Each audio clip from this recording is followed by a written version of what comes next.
Throngs of people and cacophony of chatter was the usual comfort of the market. A small trip for a treat for my sweet Calliope. Her little hand was encompassed by my own as we navigated through the bodies, her little voice piping up and describing the world around her. Motherhood has its own moments of blessings. The stall with the fig cakes was our usual stroll to when the monotony of the villa got to be too much. Fresh air, vibrant peoples, a change of pace. Sweet Calliope's eyes lit up as she surveyed the confections in front of her, her little amber eyes consuming all that lie on the table, fingers making little fists so she wouldn't grab. We selected our treat and paid when the excited shouts came from down the road. On the river! And something else I couldn't make out. Small snippets of conversations, but no real details. It wasn't fear. It was excitement. My sweet girl, with a mouthful of her cake, started to follow the crowd. I suppose we were both curious. People began to move faster, so I perched my girl on my hip, keeping her from being overrun. Nearing the water's edge, I could see very little, the backs of heads and the swaying of bodies blocking what the excitement was all about. "Mama! A goddess!"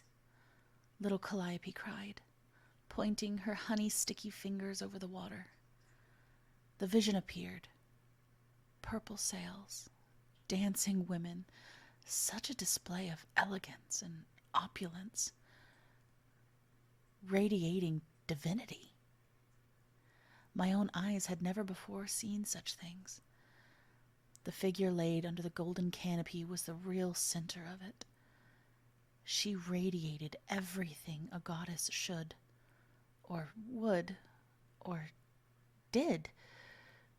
My mind could hardly grasp it all in one place. Unmistakable. A vision of Aphrodite. I'm Courtney. And I'm Brandon. And welcome to the Time Travelers Club. So, the Civil War is finally over. The assassins of Caesar, self-proclaimed liberators, lie dead. Antony had done most of the work because Octavian had called in sick again. We all have that one coworker, right? And yet they're always like, oh, they're like the number 1% sales employee of the month. You're like, whatever. Anyway, and there had been a couple close calls. But in the end, the Caesarians and the Second Triumvirate had succeeded. Both sides had experienced horrific casualties, though. Cassius had ended his own life after a misunderstanding. Legend even has it that he used the very dagger that had been used to assassinate Caesar to do the deed. Brutus had thrown himself upon his own sword. As the victors approached, their reactions were incredibly telling, and maybe even a little surprising. It is said that Antony removed his expensive purple cloak and laid it carefully over the body of the fallen Brutus. He declared that it should be buried with his former colleague. However, once Octavian arrived, he ordered that Brutus's head to be severed and displayed at Rome. For the record, it was lost en route. But by the end of 42 BCE, Octavian had gained control over much of the western half of the Roman Republic, and Antony, the eastern half, with Lepidus, sweet Lepidus, largely marginalized. Poor Lepidus. In the summer of 41 BCE, Antony established his headquarters at Tarsos in Anatolia and summoned Cleopatra there in several letters. But she had a plan. It was a risk, but she was going to set up some tension. Set the scene, shall we? After all, time and distance make the heart grow fonder, as they say. So she left him on red. It wasn't until the appearance of Antony's personal envoy, Quintus Dellius, that she began to make her move. He's just like, we're not playing. This is like, I don't know, if this was like a modern like interpretation, it'd be like this guy, he's been sending all these messages, and then finally he sends his buddy over to your apartment to knock on the door. And be like, hey, are you gonna message my friend back? I think today that would be honestly kind of scary. Terrifying, actually. But like also like I guess you would get the hint that maybe you should message this guy back if you tell him no. But Or call the cops. right. Maybe. Do something, but yeah. Perhaps she realized she had strung him along enough if he was sending someone this important. Clearly, letters weren't going to be enough. If he wanted a meeting with the most powerful woman in the world, the pharaoh of the mighty and ancient Egypt, he was going to have to do better than that. But the message was clear. She was not going to just appear like some common lackey or client ruler. She was, at the very least, a political equal. And unlike him, she answered to no one in her lands. However, there was no denying that this meeting wasn't just about exchanging pleasantries. She knew it was under the pretext of her explaining her actions, or lack of, during the Roman Civil War. Cleopatra would need to clear up the misconception that she had supported the liberators during the war. But what position she would be in during those talks? And yes, that's an intentional innuendo. Innuendo. No! Oh, not after what we just talked about. Oh, shh! I'm not going to say. That's for us. You can speculate. Anyway.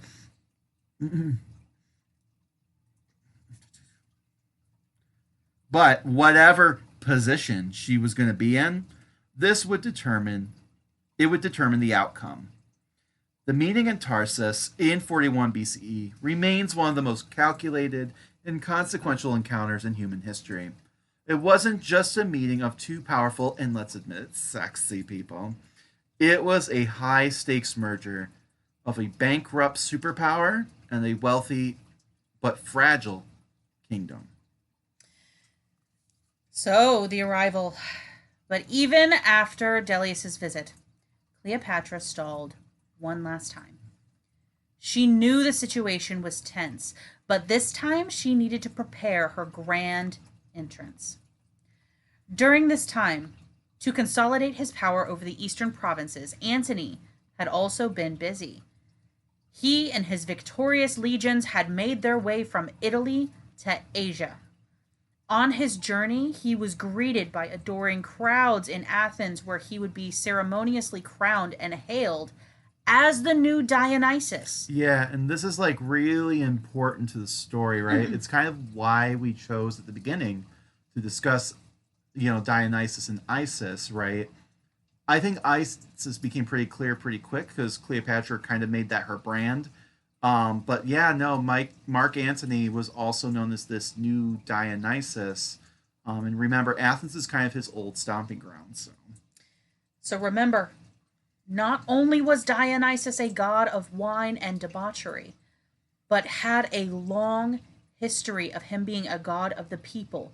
And he was a god of revolution and freedom. This civil war, to some, had been a revolution against the old Roman oligarchs who had been oppressing the poor and non-Latin peoples of their empire. And let's remember some of the stories of Dionysus and his conquests of the East.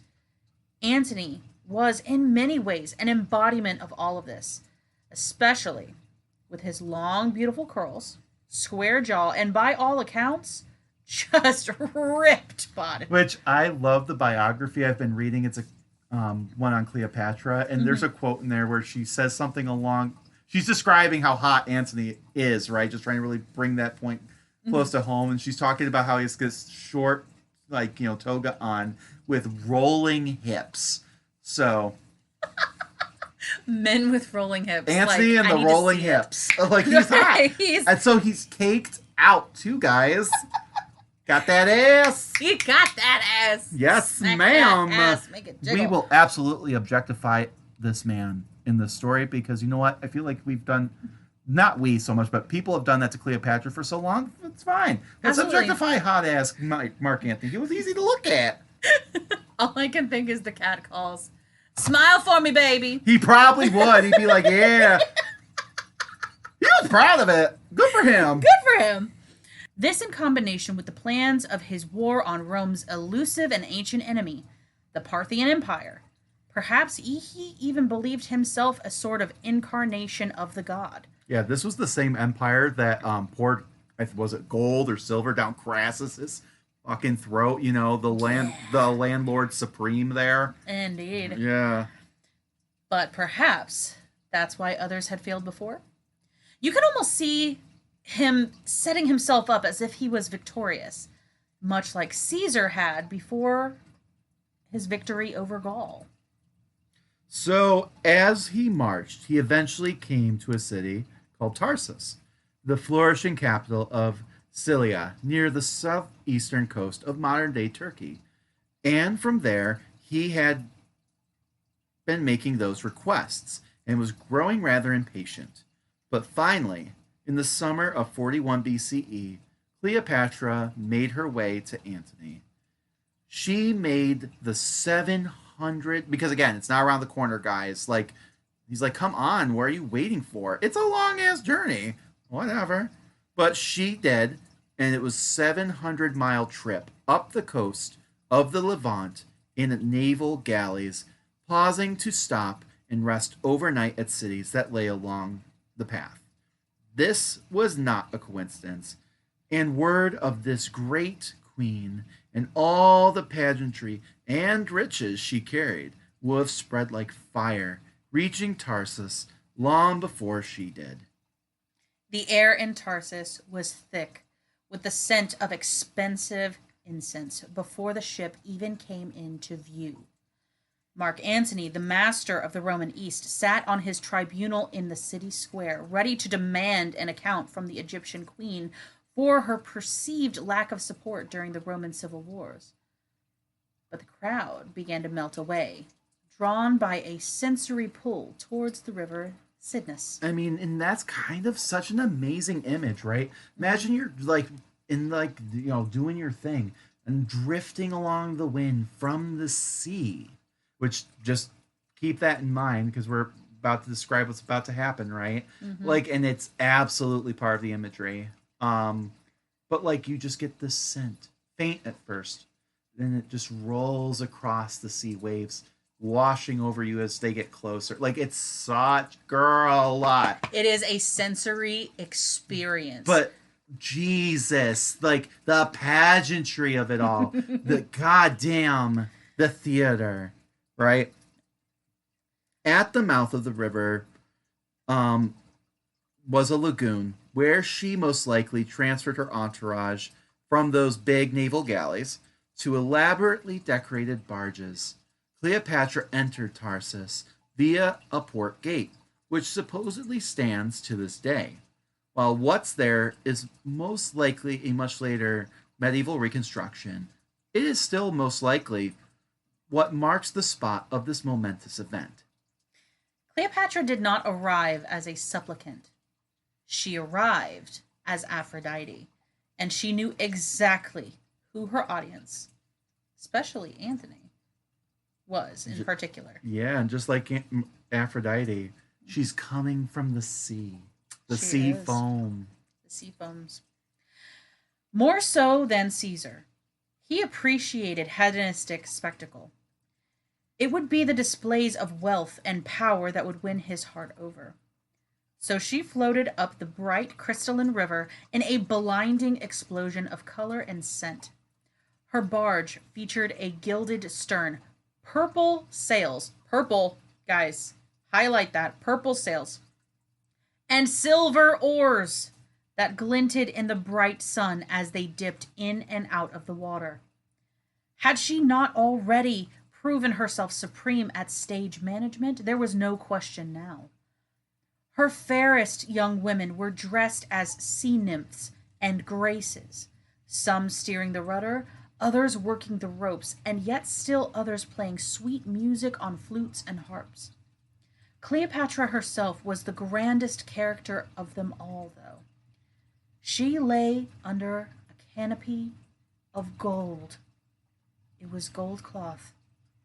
The very image of divine Venus herself, fanned by boys dressed as cupids. This was not mere vanity. It was a sophisticated display of soft power. She was signaling to Antony that while he held the legions, she held the divine favor and the inexhaustible wealth of the mighty Nile. This was the exact opposite of the girl who met Caesar in a hemp sack all those years ago. Indeed, know your audience, right? Like, I don't think Caesar would have appreciated the pageantry so much. I don't think she could have done it anyway. It was war. Oh, absolutely not. But Caesar was more about, oh, that was clever. And, like, it's not that Mark Antony doesn't like a smart girl. He absolutely does. But he loves pageantry more than anything else. And He does. And also, it brings to mind, I don't recall her name right off the top of my head, but in Athens, in Greece, there was a belief that beauty meant that you were blessed by the gods, and there was a woman that was excused of murder because... Or no, it was not murder. She was accused of blasphemy. Oh, blasphemy. Because, mind you, and I love this, because someone else sculpted her as Venus. Well, Venus, because that's what they were calling her. True. But, like, whatever, Aphrodite. But it was like but the fact that she would even allow him to use her as a model, it was apparently her fault, but whatever. She ends up getting, acquitted, though, so that's good. Oh, absolutely. They didn't kill her over it. That's They didn't nice. kill her over it because she literally stripped off her robe in the middle of the Senate and was like, if I am guilty, why did the gods bless me like this? Yeah, she just flashed her tits, and they were all like, oh, you're right. Thanks for clearing that up. So Thank you, ma'am. The fact that there is so much beauty and wealth and power being displayed in Greece, right? In a more Grecian way, that is showing that she is already blessed by the gods. Yeah. So it just, I have to put two and two together. Aphrodite, why not Hera, right? A queen. Mm-hmm. Because Aphrodite has agency. Yes, control over her own sexuality, which scared the fuck out of these men. But they also loved it, and hence why she's a goddess. But, like, yeah, it's like this is someone who was married off to Hephaestus, and she's like, and I'm going to go after me a god of war, because fuck y'all. Well, actually, technically, fuck him. But... Yeah, and he was okay with it. Absolutely. But, like, yeah, she was just... And also, she didn't want to put a label on it. She's like, I never married him. Exactly. She's a good fuck. And she's like, and I'm my own person, and also, I can make gods do shit that they don't want to do, which that's a little problematic. But... whatever. The point is that's why she's embodying that. Not just because of the surface level, oh, she's pretty. No. It's I have agency. I have power. And I cannot be tamed. Which that is the message here. And that is so powerful. Exactly. So, from the time she arrived, masses thronged to the shore to catch even a glimpse at this remarkable sight. Imagine that scene from Disney's 1992 Aladdin with, Genie played by a white guy. But we love it. It's okay. We love it. And with Prince Ali, and you kind of get the idea. Honestly, in fact, I wouldn't be surprised if that's kind of where they got the inspiration for all that. Absolutely. Right?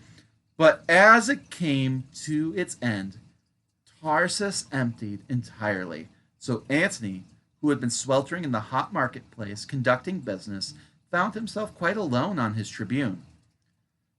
To him, Cleopatra sent word that, and this is a quote, Venus has arrived to revel with Bacchus for the good of Asia. End quote. Hot. Holy shit. Love this.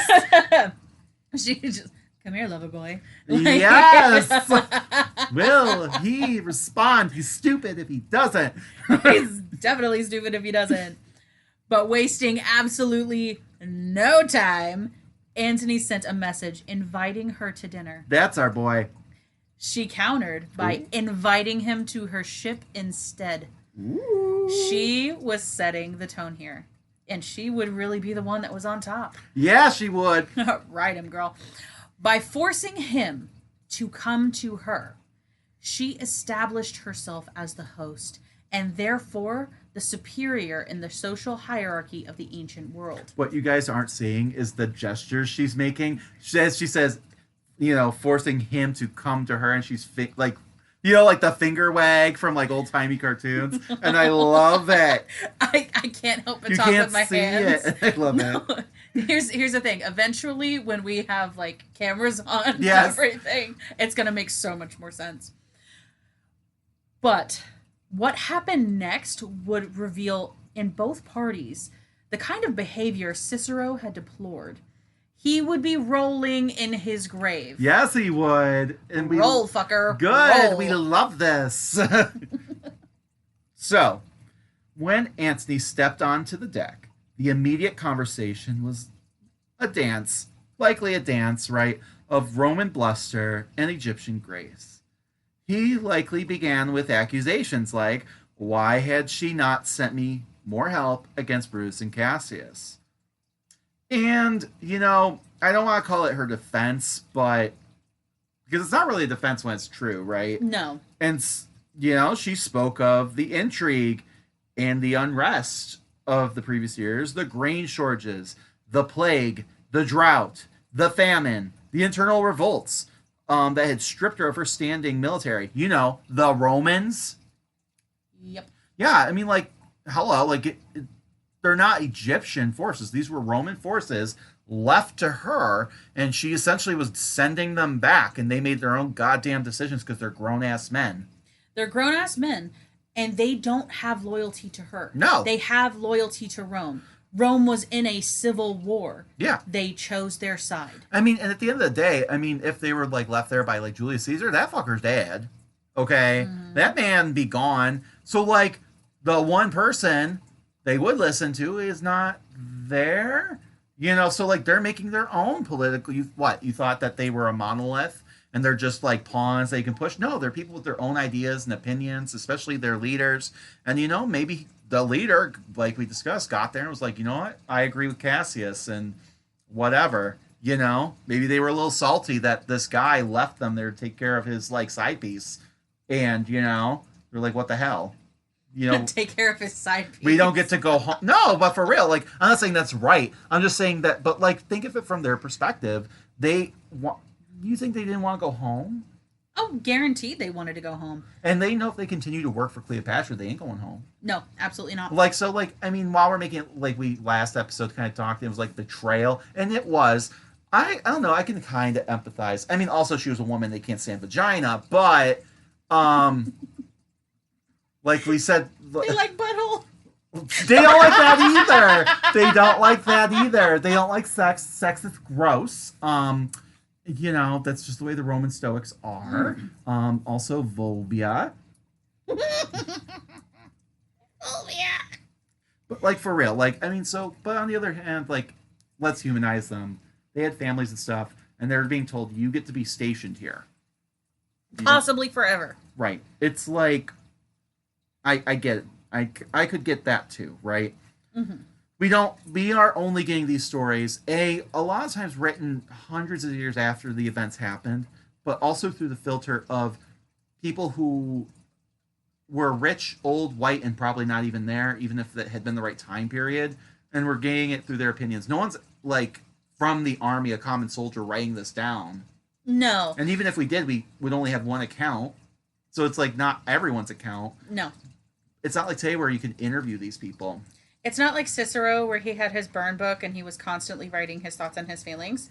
A lot of these people, they don't have written records like Right. that. They don't. So we don't know entirely what's going through, especially these lower rank and file soldiers' heads. Indeed. I can assume some misogyny, but also maybe they just want to go home, and I guess I could get that. The point of all of this being that when they accuse her of not sending her soldiers, they weren't really hers, right?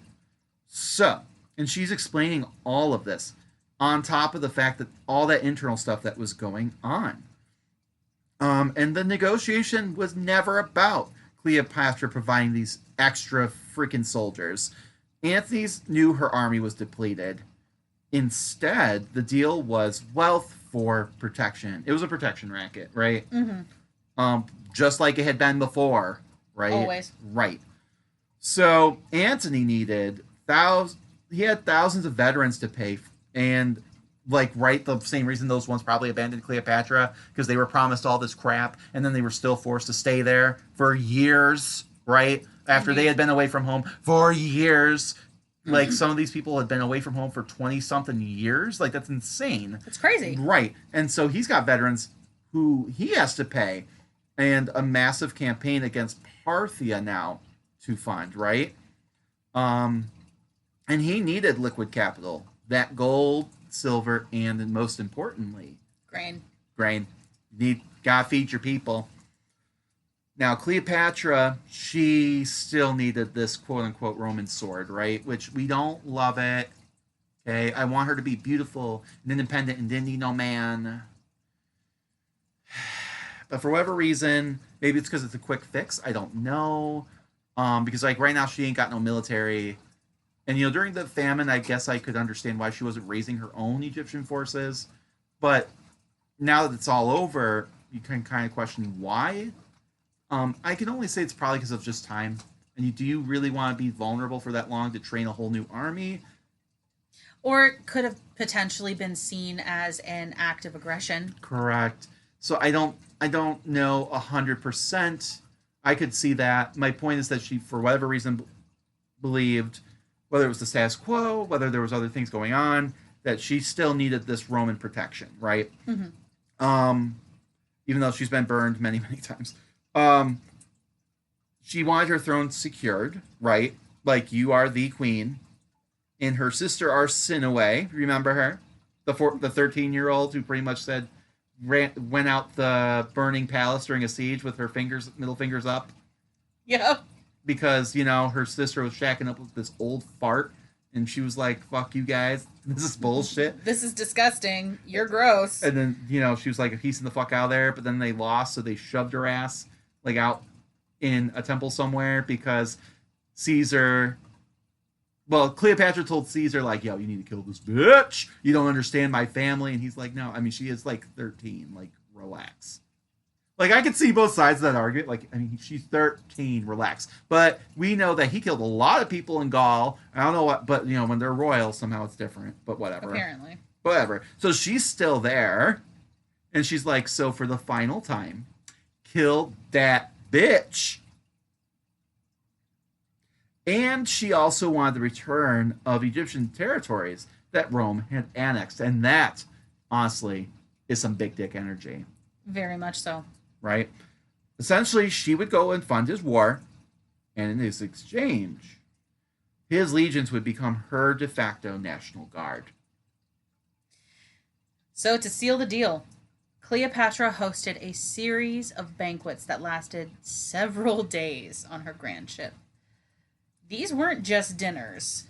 They were psychological warfare designed to prove that Egypt's resources were infinite. The food was a fusion of Hellenistic luxury and Egyptian fertility. Antony, a man of legendary appetites, was met with wild game. Roasted boar stuffed with smaller birds, gazelle seasoned with cumin, and waterfowl from the Delta marshes. It kind of, I don't know. Do you think they had that French dish where they feed that little canary cognac till it gets super duper fat, and then they just drown it in a pot of more cognac, and then they cook it? God. I saw that episode of American Dad where it's Francine, she's singing with the bird, and then she's just holding its head under the water. With Dad inside looking straight ahead. Possibly. I would love that. Possibly. Or foie gras. Yes. So there was also seafood. So trays of Mediterranean urchins, oysters, and salted Nile fish served with fermented fish sauce, garum. There were sweets, fig cakes drenched in Attic honey, dates stuffed with nuts, and pomegranate wine. And then, of course, the wine. It was poured from gold vessels encrusted with gems.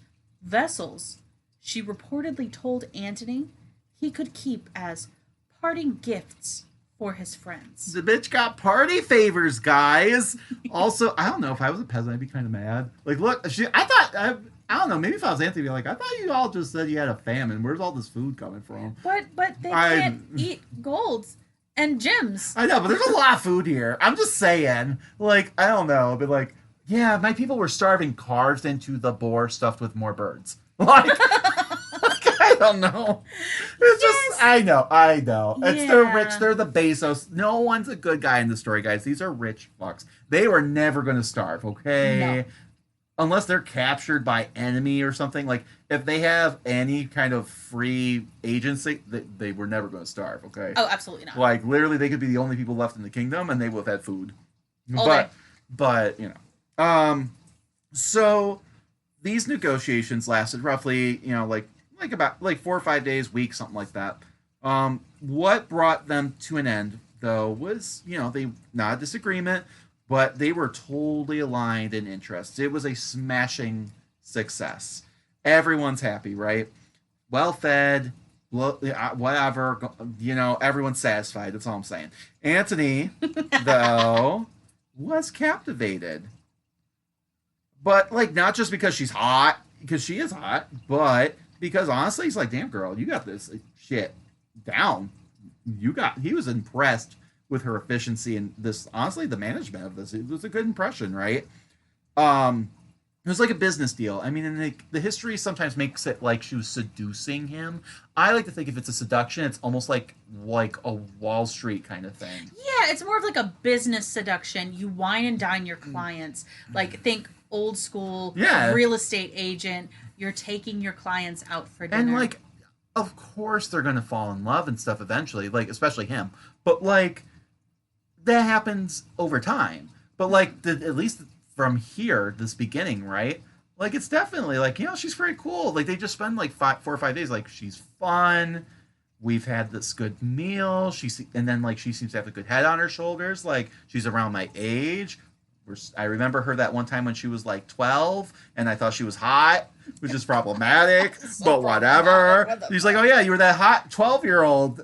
I saw you with your dad. Oh. And she's like, oh, yeah, weren't you in your 20s? Like, around my age, my ass. I know. To be fair, look, the age gap is terrible in the ancient world. She could have been stuck with some 50-something-year-old dude having his kid. Oh, wait. She already did. Right. So let's be real. This, honestly... it's more contemporary. I mean, let's be real. Like, if someone today was in their like late 20s, early 30s, dating someone in their, you know, early 40s, that's not horrific. No, that's not scandalous. That's pretty normal, especially if that, like, 41-year-old guys smoking fucking hot and ripped and shit. Like, there's women who aspire for the silver fox, let's be real. I mean, but salt and pepper looks good. And he's not even that. You know what I'm saying? So, like, in all reality, this isn't that bad. It was problematic when she was 12. Anyway. Absolutely. But, you know, whatever. So, do you think he's like, oh, yeah, I called dibs. Caesar didn't know about the dibs.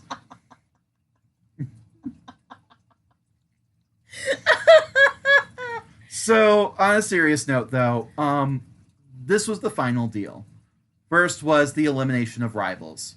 And, you guessed it, Antony agreed to order the execution of our girl, Arsinoe, who at that time was taking sanctuary in the Temple of Artemis at Ephesus.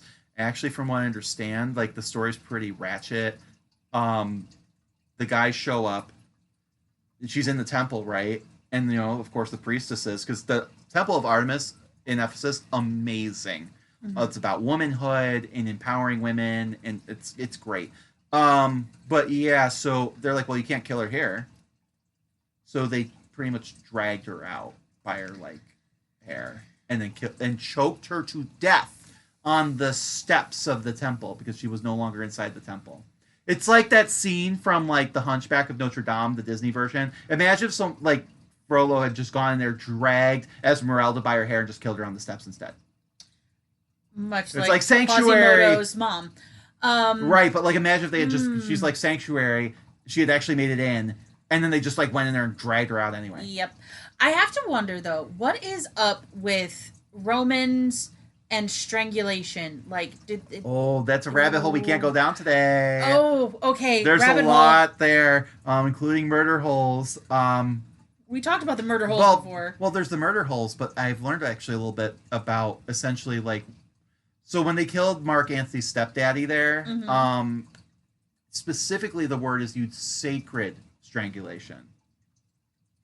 So there's like a process, and there's a lot with like the wordage, I guess. Because you can't, it's like, where's the evidence? Like documents, so you're not going to find much, but it's like actually dissecting like the etymology and linguistics of like what those words mean. And essentially, it's like crushing of the throat. So it's like garroting in this dark hole, and it's this whole thing. It's just... It's like reserved. Yeah. So, and it's like in there, like, and to be fair, if I was to go into it, you're in this dark, filthy fucking hole.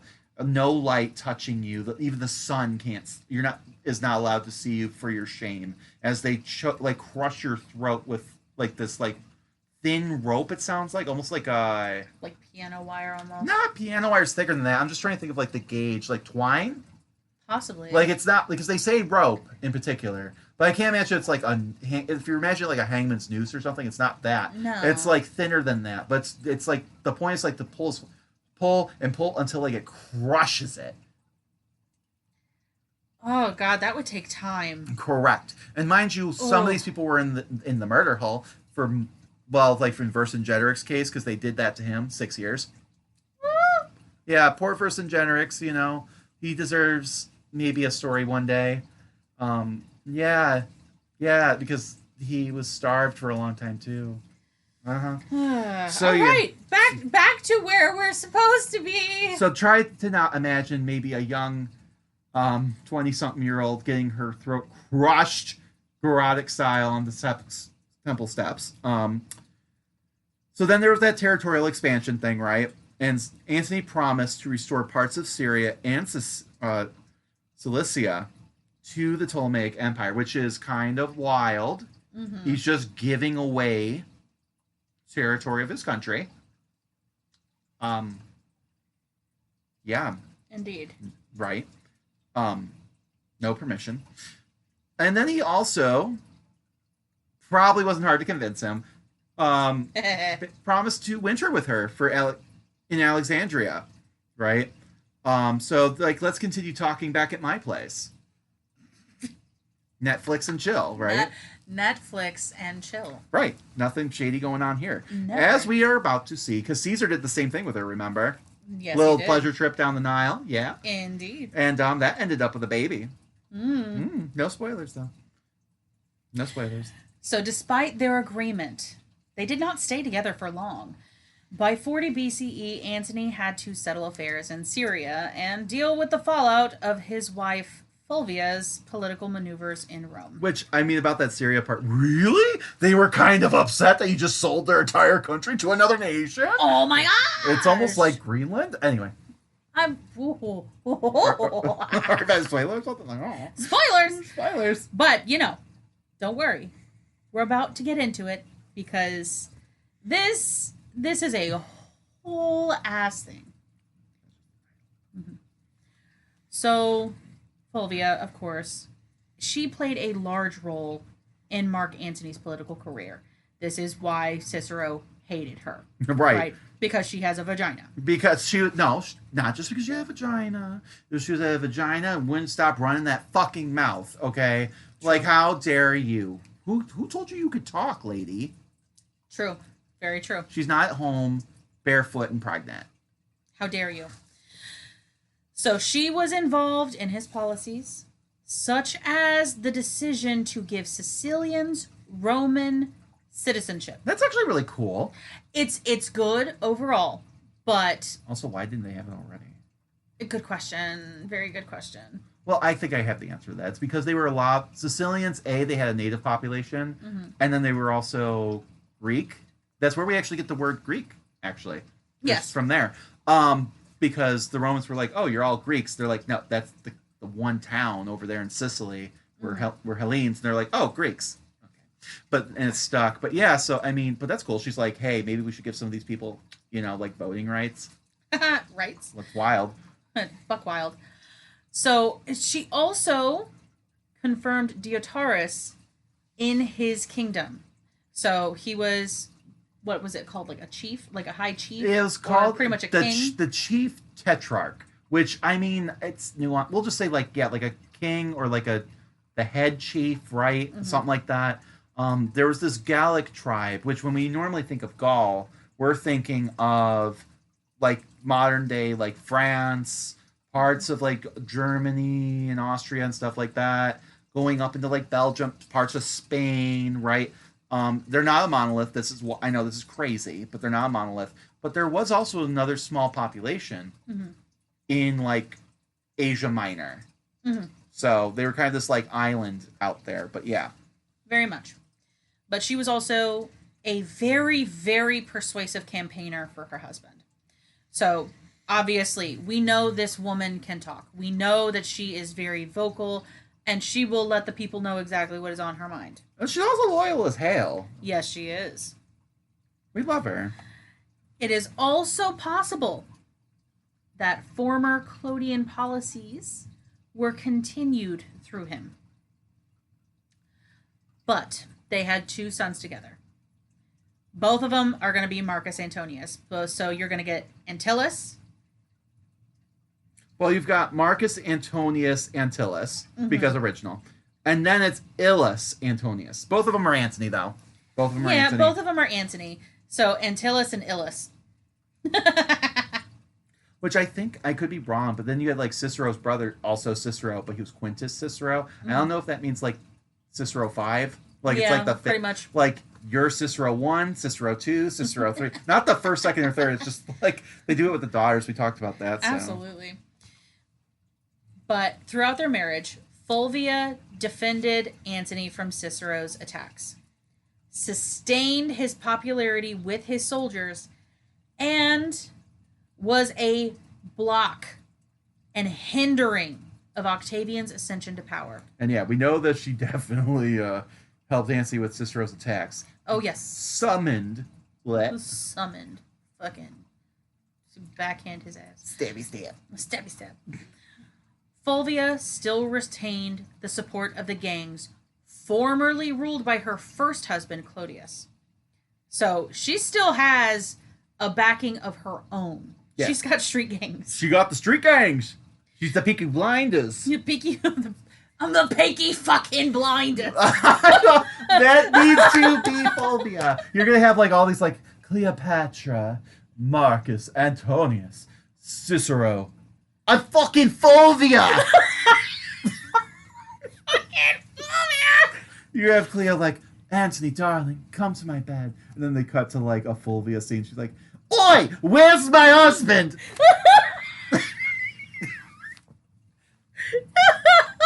And who the fuck's this twerp out there spreading rumors, huh? Fulvia the Vulvia. Fulvia the Vulvia. By publicly associating himself with Clodius's children, Antony was able to gather that support, and through Fulvia's influence, to use what was left of Clodius's gangs in his own gang wars against Dolabella and his supporters. Some historians believe she appeared on coins minted during her husband's campaign, though of course others disagree.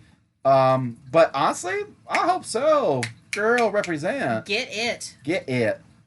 She demonstrated leadership during something called the Perusian War and unwavering support for Antony. Because we know she's loyal. We love her. Indeed. She alleged, and will it pay off? We shall see. We shall see. She allegedly accompanied Antony to his military camp at Brundisium back in 44 BCE, which is insane, but Appian also wrote that in December of 44 and again in 43 BC, while Antony was abroad and Cicero campaigned for Antony to be declared an enemy of the state, Fulvia, so we got the father-in-law, but Fulvia also tried to block such declarations by soliciting support for Antony. So she's like, you've got the official channel, right, with the father-in-law. He's the one like putting it out there like, no, you can't do this. People don't support it. And she's the back channel who's raising that support. Absolutely. She's just like, all right, you have the political ones. I'm gonna get the people. And she's like, you're going to support my husband, right? And she may have had a bat, but yeah, Potentially. No, it's a billy club. It was absolutely a billy club. Yeah, she's like, oi, you're going to support my husband, right? That's what I thought. Anyone with that accent, I'm sorry if I'm insulting you, but I don't know. Cockney, is that the accent? A bad Cockney? No, I don't think necessarily a Cockney, but Oh, maybe she has got like a real strong Scottish accent. I could see that. I love that I too. could see that. Highlander, there could be only one. Fuck. Antony formed the second triumvirate with Octavian, the future Emperor Augustus. Fuck that guy.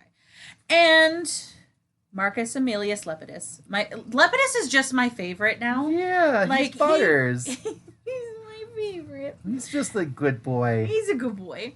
Not really, these are all bad people, but he's like the least problematic. Apparently he really loved his wife too. That's nice. love And there's no that. record that he ever cheated on her. And again, because like it's not really a part of the story, so it's not, I guess, spoiler, but not really. Eventually he stands up to Octavian at some point. But they he gets sent to exile, and then they end up trying to prosecute his wife for all these things. So he goes back to Rome despite the exile and begs them to take him instead. Either to let her go, take me, it's me you want, and being moved by this, I guess the governor or whoever let him go with her. Aww. And I was just like, that's nice. I don't know. I can't see Caesar doing that. I'm sorry. Caesar would not do that. Even Antony. I mean, like, Antony's got the spoilers, got his own ending, but, Yeah. I don't know. I just like, that's so romantic. That is the And kind of romance I die for. Like, come on. And if now. he's cheating on her, no one's talking, so I don't know. Exactly. So, the second triumvirate began to conduct the proscriptions to solidify the political alliance and to advance the Clodian interests. Fulvia's daughter Claudia was married to the young Octavian. Well, I mean, again, I guess it's not problematic as far as age. No, it's not, but still. It's problematic because it's King Octavian. Because it's fucking Octavian. Appian and Cassius Dio, which, realistically, anything Cassius Dio says is several hundred years removed. So yeah, take it with a grain of salt or a boulder, whatever. You know, whatever. But they describe Fulvia as being involved in the violent proscriptions that were used to destroy enemies and gain badly needed funds to secure control of Rome. Because it always will come down to money. Also, I mean, what they're referring to here is maybe that story about Cicero where she stabbed his tongue like a toddler on the floor. But also I feel like they are implying billy clubs here, right? Yeah, very much so. I hope so. I hope so. Good for her. So Antony pursued his political enemies, especially Cicero, who had openly criticized him for abusing his powers as consul after Caesar's assassination. Although many ancient sources wrote that Fulvia was happy to take revenge against Cicero for Antony's and Clodius's sake. Cassius Dio is the only one who describes the joy with which she pierced the tongue of the dead Cicero with her golden hairpins as a final revenge against Cicero's power of speech. Yeah, fuck this guy. But also, I mean, it's funny, the golden hairpins thing. I think in Oedipus Rex, I feel like this is why I think it's bullshit too. In Oedipus Rex, there's the scene where Oedipus realizes that he done fucked his mom and she killed herself. So he found that like his mom has done hung herself. Mm-hmm. So he takes her golden hairpins and gouges out his eyes so he could never see anything else again because he wants that to be the last image in his head of what he's done. Yep. So it feels like golden hairpins. Like there's always this like metaphor here, and I don't know. Very much so. It doesn't feel real. Nah, but she absolutely went to the forum, spat Lugiam, flipped the bird, and went on her way. That's our story. We love. Yeah. No just as many facts, by the way, as this guy. So. Just as many. So, we're calling it canon.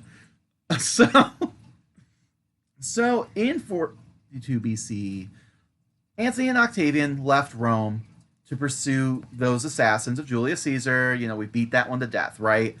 So Fulvia was left behind as the most powerful woman in Rome, seeing as though she had already manifested her political aptitudes throughout the decades. I mean, so like Antony's leaving her kind of in charge because he respects a strong lady. We know that about him. You know, he's not troubled at all. That's why we like him. Because, you know, I mean, we don't like that he's a womanizer, but we do like that he respects a strong, authoritative woman and never seems to have any problematic things to say. So, of course, problematic, sexist things to say. He's not, like, misogynistic. Like, clearly this proves it because he's like, yo, babe, I gotta go do some more shit. You my boo, you gonna hold down the fort, right? You got this? And cool. He's like, not even asking a question. He's like, you got this, bitch. Love you. Bye. I promise I won't do anyone else. She's like, yeah, sure. Fingers crossed. She's not even. She's like, yeah, whatever. Like, okay. She's like, damn, I should be mad, but look at that. Them rolling hips. Look at that ass. Look at that cake. Yummy. Yeah, she's like, I can't stay mad. What are we doing? Everything. I'm supposed to be a historian. I have the degree. So, again, grain of salt here. According to Cassius Dio, Fulvia controlled the politics of Rome because here we go. All right. Dio wrote that, quote, the following year, Publius Servilius and Lucius Antonius, by the way, is Mark Antony's brother, and apparently he's going to be pussy whipped too by her, but whatever, nominally became consuls, but in reality, it was Antonius and Fulvia. She, the mother-in-law of Octavian, and the wife of Antony, had no respect for Lepidus. Oh, poor Lepidus. Poor Lepidus. Because of his slothfulness, and managed affairs herself, so that neither the Senate nor the people transacted any business contrary to her pleasure. Let me translate this in a way I think it's going down. Let's take the misogyny out of it. First of all, yes, Lepidus is a pushover. Okay? Yes. He's the guy you send in to calm things down. He's gonna be chill. It's like, hey guys. And he's a people pleaser, right? He's the one you send in when you're trying to cool shit down. Mm-hmm. But he's not one to like get shit done, right? And so you've got all the guys who do normally get shit done are out of town. And, you know, she's like, fuck it. Someone's got to do it. And people got mad about it. And she had to be more forceful because, you know, vagina. You know, she couldn't just actually... They're like, is someone talking? Like, who is that? A woman? A woman? What is Never. she doing? Women don't I see speak. this thing happening with her mouth. Like, what is that? Is that words? Right. And so, like, she has to sometimes say shit in a way you understand. She breaks your kneecaps and go, hey, you're listening now? Yes, sorry. So shortly afterwards, the triumvirs distributed the provinces among themselves. No one asked the people there, but hey, whatever. Never. Lepidus took the west, and Antony went to Egypt, where he met Cleopatra. Octavian returned to Rome in 41 BCE to dispense land to Caesar's veterans. Which I think we misspoke there. Lepidus didn't get shit. Octavian got west. Lepidus technically got west in the sense that he got like this little strip in North Africa. Yeah. I mean, it's still west of Rome. But, I know, but like yeah. Octavian got the west. Yeah. Well, I mean, Octavian got what? Like Spain and... I think that's like, it's all about that. that's about it. Spain, Yeah. but I mean, Spain was known for their silver and wealth, but like Antony definitely got the lion's share for sure. And then they all kind of like had a three-way menage a trois with like Italy, as they do. So Octavian went to dispense the land to Caesar's veterans. He divorced Fulvia's daughter and accused Fulvia at aiming for supreme power.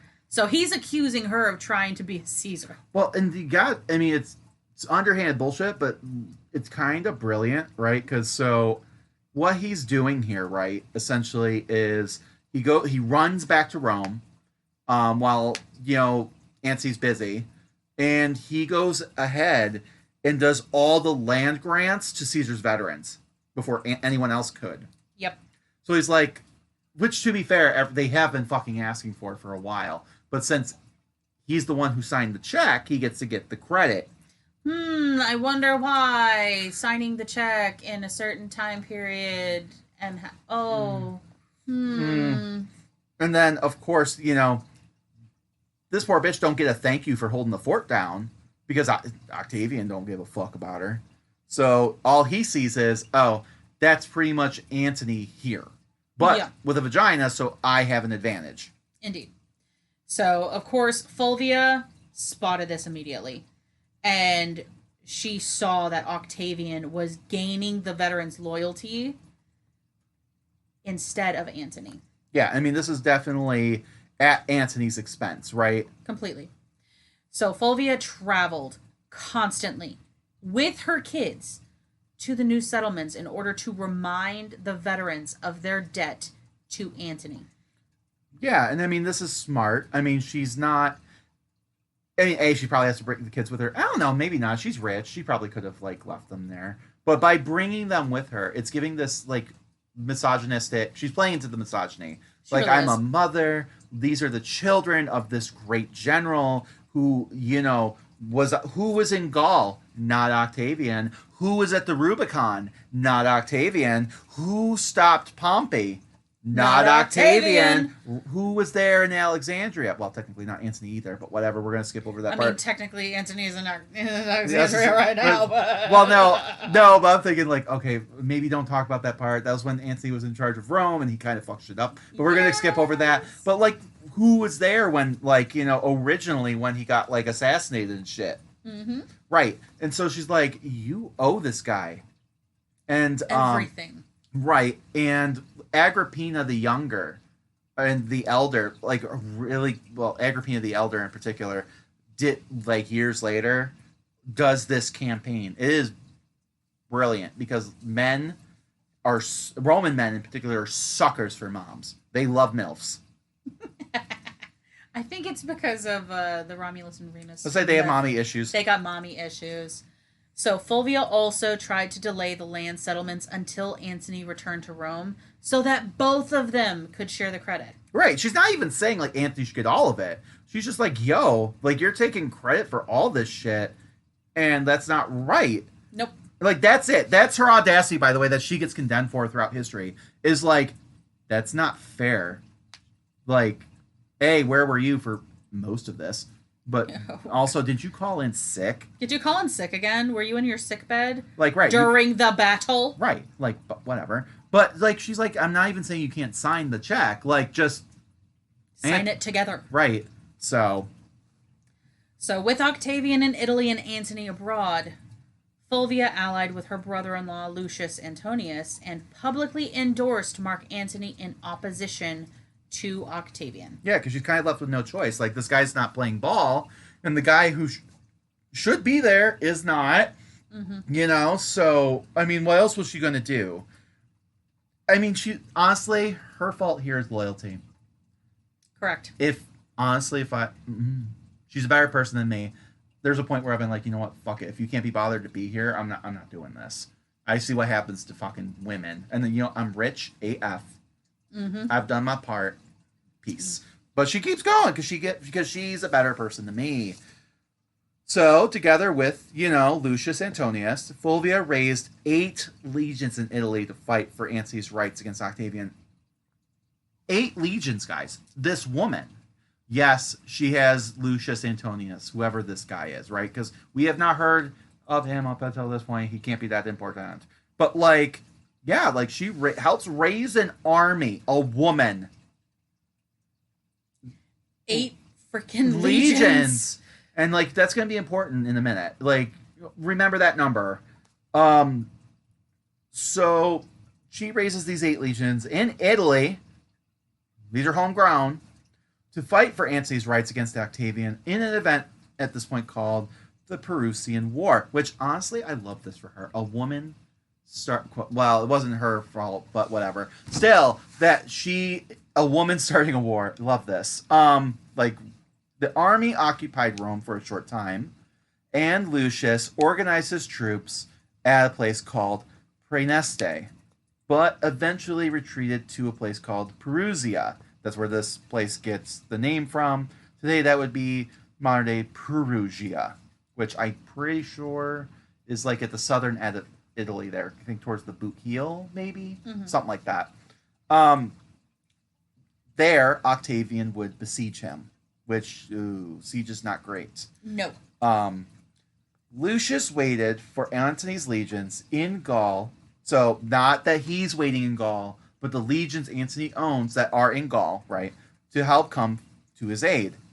However, unaware of the war, apparently, Antony was still in the eastern provinces, and these legions were unsure of his command, so they decided, we ain't gonna help you, Lucius. Sorry. Daddy Antony didn't tell us what to do. So... Yuck. So here we go again. Fulvia to the rescue, because she's like, Jesus Christ, you men.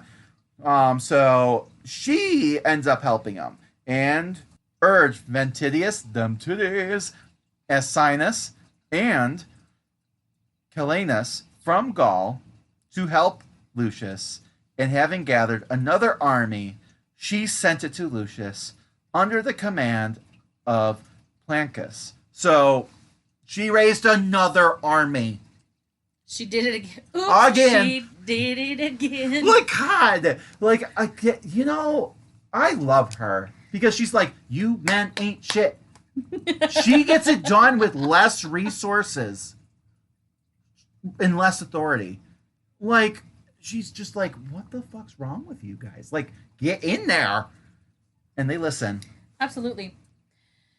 So, during the war, Octavian's soldiers at Perugia used sling bullets inscribed with insults directed at Fulvia personally. Because just remember, who's the bigger person here? And Octavian wrote a vulgar epigram depicted at her in 40 BCE, referring to Antony's affair with the ex-courtesan queen of Cappadocia, Glaphyra. Which I don't know how much of a courtesan she is. I don't know if that like was literally she used to be a courtesan and became queen, or they're saying she's a whore. But whatever. Either way, it is recorded by Martial within one of his own poems. I am not going to read the Latin. I am just reading the translation. Spiteful censor of the Latin language read 6 insolent verses of Caesar Augustus. So this is the quote. So that's the quote. So we're in the quote right now. Quote, because Antony fucks Glaphyra, Fulvia has arranged this punishment for me, that I fuck her too. That I fuck Fulvia? What if Manius begged me to bugger him? Would I? I don't think so. If I were sane. Either fuck or fight, she says. So that's a quote within the quote within the quote. Doesn't she know my prick is dearer to me than life itself? Let the trumpets blare. Augustus, you certainly grant my clever little book's pardon, since you are the expert at speaking with Roman frankness. We're congratulating this man, by the way. This is what we're dealing with. This is Octavian. And so maybe you've heard of mudslinging. You may have heard of shit slinging, but have you heard of dickhead slinging? Because that's where we are, guys. Indeed. The sling bullets are very significant because they demonstrate the gender dynamics of Rome at the time. No, don't you think so? And I hated the way they worded this, but they said that the sling bullets are a playful metaphor. I honestly don't There's think nothing playful about this. Playful, that's like, okay, like, maybe they threw some, like, it's like two neighbor kids or something, they throw something over the fence. This is literally people are fucking dying. This is not, and it's like directed, all this male rage is directed at this woman. One woman. Right. Because she's vocal. And had the audacity to honestly get shit done. And they didn't like it. And honestly just wanted people to be fair, but whatever. So there, at the end of the day, they're degrading, though, right? Like, and honestly, like, oh, she just wants to fuck me, guys. She don't want to fuck you, Octavian, you fucking weird-headed motherfucker. This is why we have an explicit rating. But for real. Indeed. So the bullets themselves, by the way, were shaped like penis tips. Gross. They had glands and everything. And apparently that technical term for the bullets apparently shared the same meaning as literal, like the glands, right? So the bullet, when you were shooting somebody with the bullet, you were piercing them with your penis. Head. The glands specifically, yes. The glands specifically, but that's enough. So we're playing just the tip? Yes. But like it's also like one of those words where it's like a dual, like I don't know, it feels like it's like a dual meaning. It's like depending on the context of the sentence, like there's words like if I say a cock, right, it could mean a dick or it could mean a rooster. Indeed. Right? And like if you're just looking at pictures, one has nothing to do with the other. Sure. But yeah. So the fact that her name is written on bullets shaped like penis tips, this is supporting the idea that she embodies apparently these masculine characteristics and is thus being ridiculed. Do you smell that, Courtney? Smells like bullshit to me. That smells like toxic masculinity to me. I think we need to open a window. It's stinking up in here. It is musty. God, like old balls or dick cheese.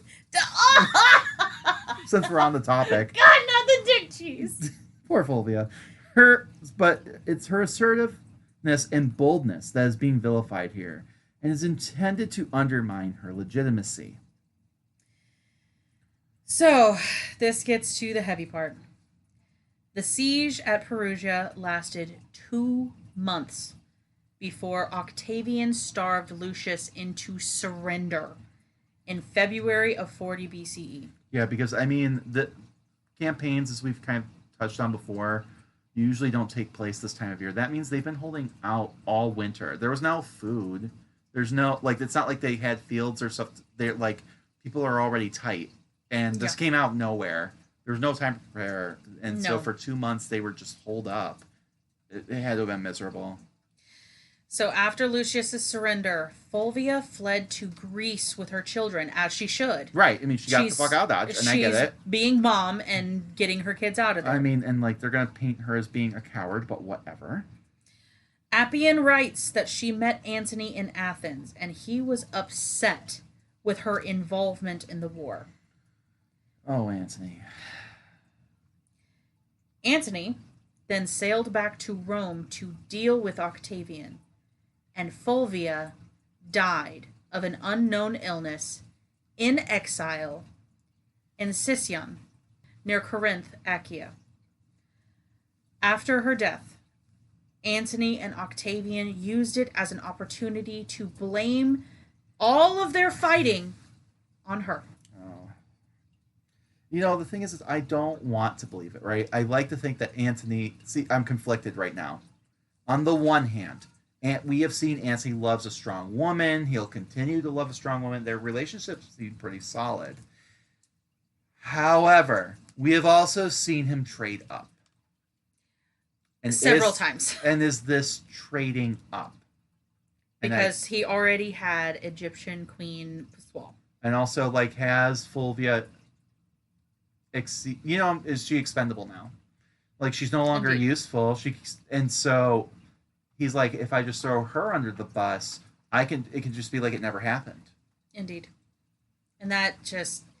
that hurts. And I just don't also see... and then like, it is pretty convenient she just dies from a quote-unquote mysterious illness. I don't believe that either. Like, there's something in me that's just saying absolutely the fuck not. Either the theory that you put forward earlier, where she was told to end herself, or... My theory was more of Octavian got somebody to poison her. Right, or I hate to say it, I don't think it's Antony's MO. Maybe Antony? I don't know. I just something, right? And I don't know, because she's a loose end, right? Correct. And I like to think that she would never do that to herself, but also we have to remember the culture. There were plenty of strong people We have a whole slew of them who've done that to themselves. So I mean, maybe it just looked desperate for her. Like, who else? But I like to think she still has people who love her and a power base, and she don't need no man. But like, I don't know. We don't know. We'll never know, unfortunately. Unfortunately. So according to Plutarch, quote, there was even more opportunity for a reconciliation with Caesar. For when Antony reached Italy, and Caesar manifestly intended to make no charges against him, and Antony himself was ready to put upon Fulvia the blame for whatever was charged against himself. So when we say Caesar, we don't mean, JC. We mean Octavian. Yeah, because he, spoiler alert, becomes emperor. So He becomes emperor, but he also inherited everything from Caesar in the first place. Caesar's a title, to be fair. Correct. So it's like, no, it's not Caesar. Caesar has not risen again. He's not that JC, but Correct. But anyway. So after Fulvia's death, Antony married Octavian's sister, Octavian Minor. Which I just want to point out, no spoilers, but there's going to be some irony, and I hope I remember it. Because, anyway. To publicly demonstrate his reconciliation with Octavian. But Antony never regained his position and influence in Italy. Yeah, because he thought, oh, if I throw this bitch under the bus, it'll just go back to normal, but no. She had been trying to warn you. She had been like, dude, get your ass back here, right? Stop fucking around with foreign queens and get this shit done. Yeah, and they try to paint this whole picture where, like, it's all because she was just jealous of Cleo, and, like, she was just she started this whole war, apparently, guys, just to have him come back for attention. Totally. 8 legions were willing to die for her, plus that second army. All because she didn't want him to fuck another woman? And jealous, like, and wanted Super attention. jealous. Right. People don't die for you for that, okay? No, they don't. No. She had political beliefs. She saw what was going on was wrong. And unfortunately, her loyalty was repaid. I don't want to say doing the right thing, because I don't know if there's right or wrong in this case, but loyalty anyway, fairness anyway, was repaid for by the man she cared about and did all this for and sacrificed for, to throw her under the bus. Yeah. Men. Yeah.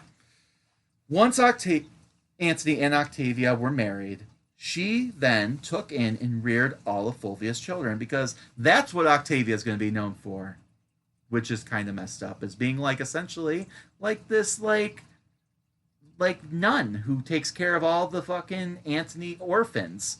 Like, what the fuck? But anyway, like a good Roman woman should. But so the fate of Fulvia's daughter, the one that Octavian had divorced there, her name was Claudia Plucra, by the way. We don't know what happened to her because she's a woman.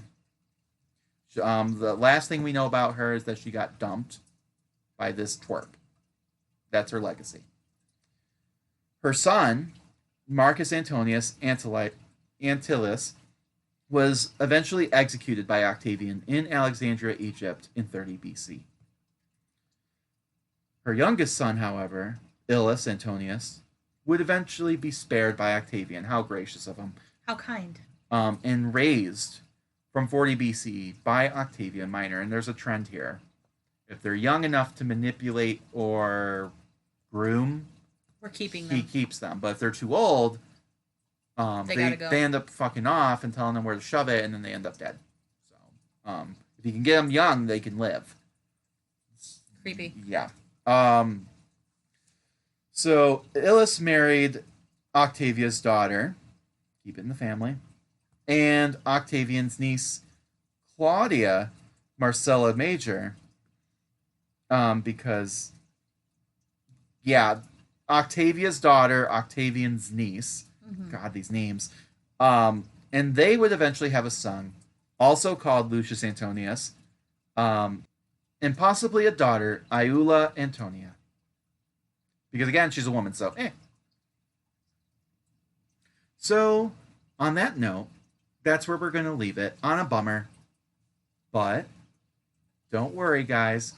We know Antony can't stay away from Cleo for long. No. So, it's just so unfortunate for poor Octavia. This poor girl, too. Like no one has a happy ending here, okay? No one has a happy ending. But that's where we're going to leave it for this week.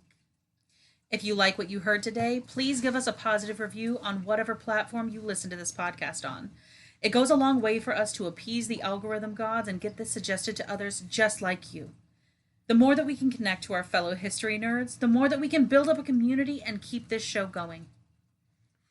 Also, we have a Patreon where you can hang out with us and get exclusive content like videos where we might try to make some ancient recipes, talk about topics that couldn't fit into the main arcs of the podcast, and just generally being batshit and dumpster fires, all for the price of a latte per month.